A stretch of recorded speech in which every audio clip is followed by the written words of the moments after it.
Last time हमने mimicry artist Amit Mishra ji से बात करी थी और उन्होंने अपने गुरु जिक्र किया था के नायकर जी का, और किस्मत की बात से वो आज प्रयागराज पहुँचे हैं और हमने उनसे मिलने की कोशिश की और वो आज हमारे साथ में वर्ल्ड मीडिया टाइम्स में हमारे साथ हैं।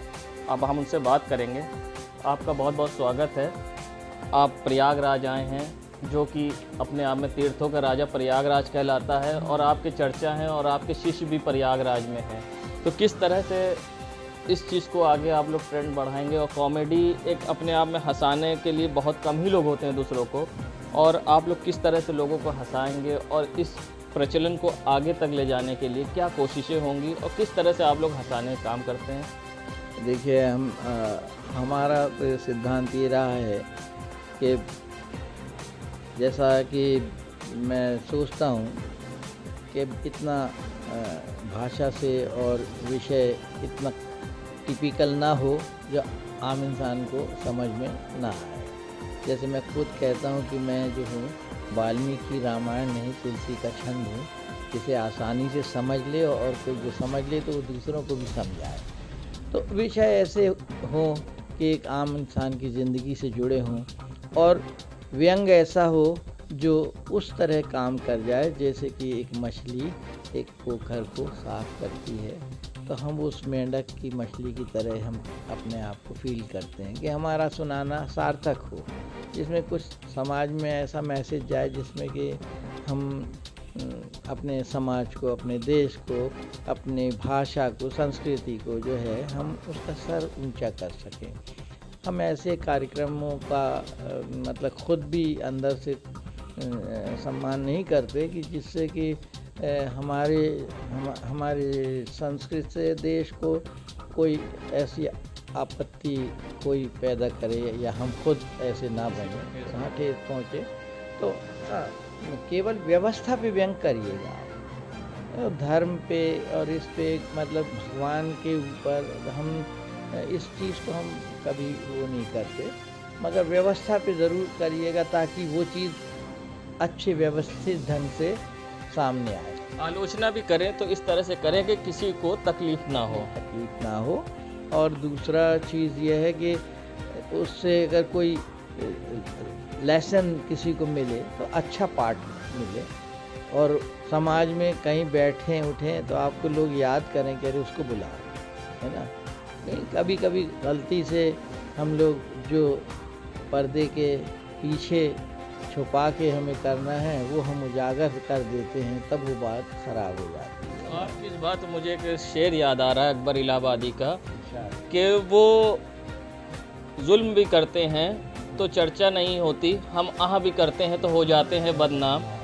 तो इस चीज़ के आप जिस तरह से इस ट्रेंड कॉमेडी आप करते हैं, थोड़ा सा हमारे दर्शकों को बताएं किस तरह से लोगों को हंसाने का आपने काम किया और किस तरह से आज आपके बहुत सारे शिष्य हैं जो हमेशा आपकी चर्चा करते हैं। थोड़ा सा हमारे दर्शकों को बताएं। अब जैसे अभी देखिए एक छोटा सा विषय है, अभी ये कोरोना के समय हमारी सोच इसमें अलग थी, हम इसे हास्य में भी ले जा रहे थे, जबकि विषय बहुत गंभीर था। हमारे भारत में इतनी क्षति पहुंची और हम सब संसार परेशान हुआ उसमें, मगर इसमें भी हमने हास्य को तलाशने की कोशिश की। तो मैं एक घटना मुझे याद आ रही है कि उस समय जब हमारे माननीय प्रधानमंत्री जी ने घंटा और वो घंटी और झुनझुना बजवाया था, सब चीज़ें करवाई, थाली वाली पीटी थी लोगों ने, तो उनका उद्देश्य अलग था और अच्छी बात थी वो। मगर इधर हास्य कैसे हो जाता है, हम उस नज़र से कहते हैं कि उसी वक्त हमारे मोहल्ले में एक कल्लू पहलवान थे, और वो इतने शराब पीते थे कि वो जिस वक्त पी के घुसे, और लोग उसको भी कोरोना के बारे में बहुत आभास था, क्योंकि पुलिस से बहुत पिटा भी था, नशे में चले यार पुलिस डंडा मार रही है, और वो हम बताएंगे तुमको बाद में, अभी मार लो तुम, अभी हम क्योंकि हम होश में नहीं है ना, जिस वक्त हम होश में आएंगे हम तुमको बताएंगे, समझे तुम। तो वो एंटर होता है कॉलोनी में, यहाँ घंटी घंटी बजती है तो ये चिल्लाने लगता है, बंद करो घंटी तुम लोग, थोड़ा समझते नहीं हो, अरे दुनिया में कोरोना ने पता नहीं कितने लोग जान ले ली, अच्छा भला सुबह से सो रहा था तुम लोगों ने जगा दिया उसको, अब सुबह पता लगेगा तुम लोग को, वो पता नहीं किस किस को खाया है कोरोना, तुम लोगों को पत्थर चलाने लगा। तो वो हादसे यहीं से उत्पन्न हुआ कि वो जिस दिन से इस विषय में कोरोना के वो फंसा, तो दूसरे दिन जब भी शराब पी ली तो वो कोरोना को ही ढूंढता था। कहीं भी जा रहे हैं तो कोई से भी देखें तो बात करने लगे, कोई गाय बैल मिल जाए उसे, तुम लोग चिंता मत करो, हम है ना, तुम लोग को कोई कुछ नहीं कर सकता। अरे जब कल्लू पहलवान तुम्हारी कॉलोनी में है तो कोरोना की कैसे हिम्मत हुई घुसा, पहले कल्लू आए फिर कोरोना आए, समझे, हम छोड़ेंगे नहीं उसका, हाथ पैर टूट डालेंगे आज तो कुछ लड़के थे छेड़ते भी थे, हमने कहा है कल्लू ये मिला, अरे तुम अपना काम करो, मिला तुम लोगों को, हम तो ढूंढ के मारेंगे, मिला क्या।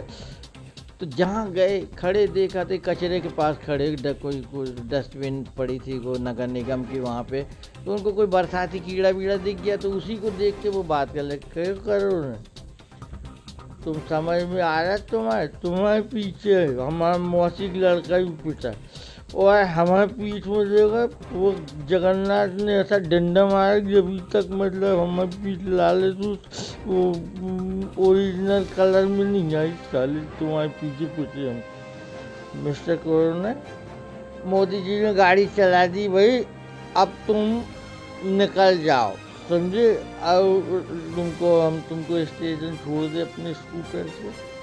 हंस रहा है भी मेरे को देख, कोरोना तुम्हारा इज्जत से पेश आ रहे, तुम कम, अच्छा तुम तो ऑटो बोलवा के निकल जाओ, तुम निकल जाओ बस, नहीं, अरे अभी भी हंस रहा है, अरे तुम्हें समझ ही नहीं आ रही हमारी हिंदी, अच्छा अंग्रेजी में समझा तुमको। Hey, Mr. Coroner, you don't know what I am saying, bloody. You go from this. Otherwise, I will beat you and I will break your every part. Coroner, तुम्हारे पीछे the police man has damaged my hand and I will all. तुम तो वहाँ से आए ना, तुम तो चाइना में समझो, हिंदी में तुमको कह दूँ, चाइना में समझा रहे last Corona, quay hút vào hà mò khi của hà chiếc hoa là khi y hoa cho qua hoa cột cái đèn hoa của sắp hoa mình học thì hoa hết hoa na hoa bạc cái hoa khoát साला नहीं जाएगा ये तो समझ लो कोई, अरे मुझे बेकार है, अब तुमको हमने कुछ कहने लायक ही नहीं रहेगा, इस तरह का हास्य जो है। आपके एक्ट को देखकर हमें राजू श्रीवास्तव, ये भी चर्चा है कि राजू श्रीवास्तव आपको बहुत कॉपी करते हैं, अब थोड़ा सा कुछ बॉलीवुड का हो जाए।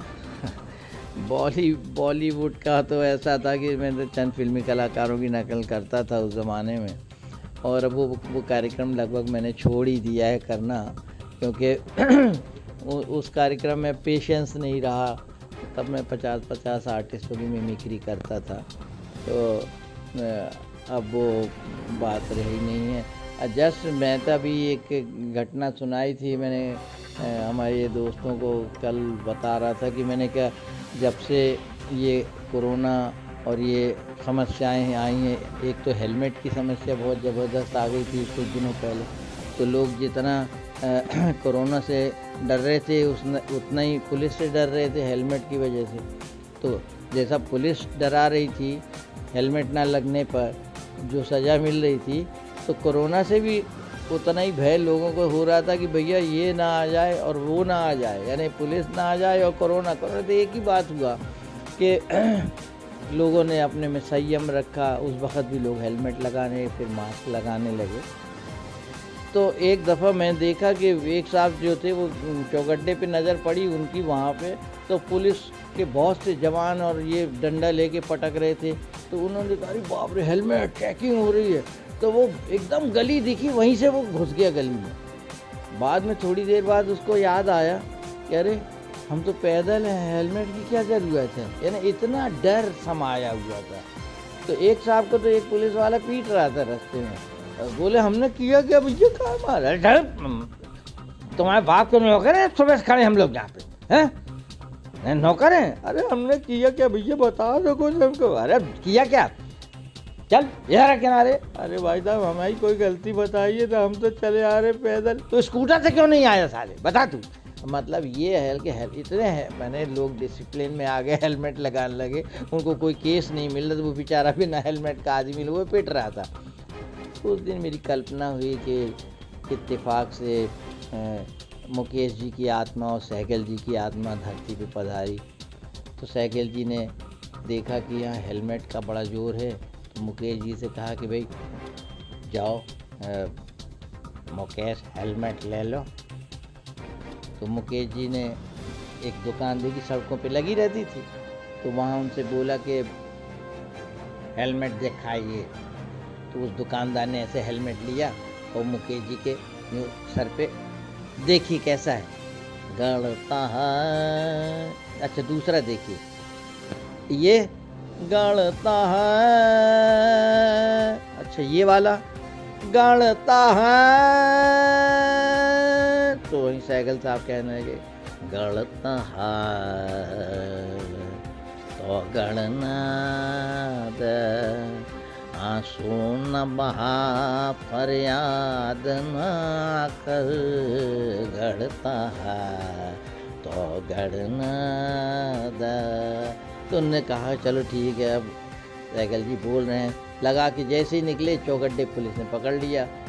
मुकेश जी तो हेलमेट लगाए थे, सहगल जी के सर पे हेलमेट नहीं था। उन्होंने कहा आपका हेलमेट, मेरा हेलमेट, हेलमेट हाँ हाँ चालान कटेगा आपका, समझे।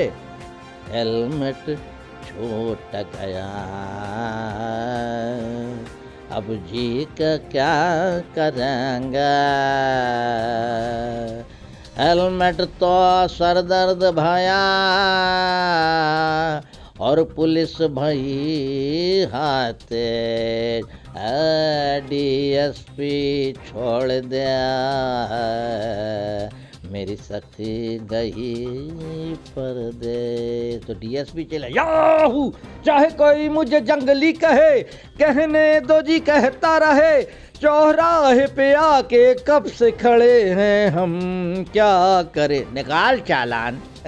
ये इस तरह की मौलिकता कभी कभी आती है और हम लोग के कार्यक्रम बन जाते हैं। और अब तो इस संसार में हास्य की बहुत ज़रूरत है। डिप्रेशन चारों तरफ लोगों को बढ़ रहा है, और मैं तो चाहता हूँ कि लोग बाग बस। सर एक चीज़ और पूछना चाहूँगा, आजकल डिजिटल का युग है और अपनों से अपने से लोग दूर होते जा रहे हैं, एक घर में होकर एक दूसरे को टाइम नहीं दे पाते हैं, और इस हास्य की प्रथा को और आगे किस तरह से बढ़ा जाए, एक क्या मैसेज अपने युवाओं को देना चाहेंगे? देखिए हास्य की प्रथा इस तरह से बढ़ती, पहले हम लोग चौराहे पे पुलियों पे चाय की दुकानों में चले जाते थे और उस वक़्त मर्यादा होती थी, है ना। बड़ों के सामने हम कोई ऐसी बात कह के नहीं हंसी मजाक करते थे कि वो चाचा खड़े हैं या वो कक्का खड़े हैं, और उस तरह से, है ना। तो हम चाहते हैं कि हास्य वो हो जो आपको हर शख्स सुने और आपकी तारीफ करे, किसी के लिए सीमित नहीं होना चाहिए। हास्य ऐसा होना चाहिए। और दूसरी चीज़ ये है कि हर जगह आप नज़र गौर से डालिए ना, आपको हास्य मिलेगा। बस ये है कि आपका पेशेंस कितना है उसमें, उसे किस तरह से आप जो कि सब चीज़ें प्रेजेंटेशन पे हैं, और विषय वस्तु अच्छी होना चाहिए। बाकी तो देखिए कि जो मैं तो कलाकारों से कहते हैं, वो कलाकार बहुत भाग्यवान है जो हज़ारों के बीच में आके खड़ा है, उसे कई हज़ार लोग सुनने आए हैं। तो जब उसे इतने लोग सुनने आए हैं, अगर वो कलाकार अगर कोई ऐसा ओछा प्रस्तुति कर दे, तो बताइए मतलब उसमें तो एक पल लगा, एक पल में आपने मतलब कपड़े उतारने जैसी बात कर दी। मगर भगवान ने आपको ये शरीर दिया और इतने लाख कपड़े दिए, इतने लाख तरह के सारे मतलब सामग्रियां हैं आपको ढांकने के लिए आपके, और आप मर भी जाओगे 10 जन्म लोगे तब भी इस पृथ्वी पे इतने कपड़े हैं, है ना। मगर आप कभी भी याद रखें कि वो जो आपके ओछेपन पे हंस रहे हैं ना, अगर उनके सामने आप मर गए तो वो भी आपको नंगा नहीं ले जाएंगे, आप पे एक कफन का कपड़ा ढांक के ले जाएंगे। फिर जब तेरे मरने के बाद वो तेरा इतना ख्याल रखें तो जीते जी तू उनका ख्याल रख, तू अपने कपड़े क्यों उतार रहा है भाई, है ना। तो ये हमारी सोच है कि कलाकार जो, जैसा मैंने कहा कि जैसे देवता वैसी पूजा करना तो आना चाहिए। मैंने देखा है ये वल्गैरिटी का भी कमाल देखा है हमने, मगर वो एक कैडर है जहाँ पे वही चीज़ उनके लिए बहुत अच्छी है, मगर उसको आप बाहर लाके उसको नहीं वो कर सकते हैं, क्योंकि कोई मटेरियल जो आप चेहरे पे पोत रहे हैं, है ना, वो सर में नहीं लगा रहे हैं, या कोई से जिसमें चेहरा आपका रौनक देता है उसका क्या हम वो सर में लगा लेते हैं। तो ऐसे ही है, इतना ध्यान हमको रखना चाहिए। मैं तो किसी को दोष नहीं देता, किसी कलाकार पे ब्लेम नहीं करता, बस मैं इतना जानता हूँ कि तेरी करने का फल तेरे को मिलेगा, चाहे तू अच्छा करे चाहे बुरा करे। और अच्छा है तो अच्छा है, बुरा है तो उसके लिए भी फिर आपको उसका परिणाम, तो ये तो प्रकृति का नियम है ना। तो जहाँ तक कोशिश होती है लोगों को ध्यान रखना चाहिए। और मैं तो कभी नहीं किसी के, मैंने आज तक किसी आर्टिस्ट से कुछ नहीं कहा कि इसने ऐसा कहा उसने ऐसा कहा। आपने कह दिया, हमने सुन लिया और हम उसको दोहराना नहीं चाहते। जो अच्छा नहीं लगता वो अच्छा नहीं है भाई, है ना। तो आप थे हमारे साथ के नायकर साहब, जो कि स्टैंड अप कॉमेडी के प्रोद्धा थे, और आपने सुना भी उनके किस तरह से मज़ाहिया तर्ज थे, अंदाज थे और हंसाने वाली बात थी। और सबसे बड़ी बात, आज के युवाओं को जो उन्होंने मैसेज दे दिया वो अपने आप में एक बहुत बड़ी बात थी। सैयद मोहम्मद आमिर, प्रयागराज। देश दुनिया की खबरों के लिए world media times news channel को सब्सक्राइब करें।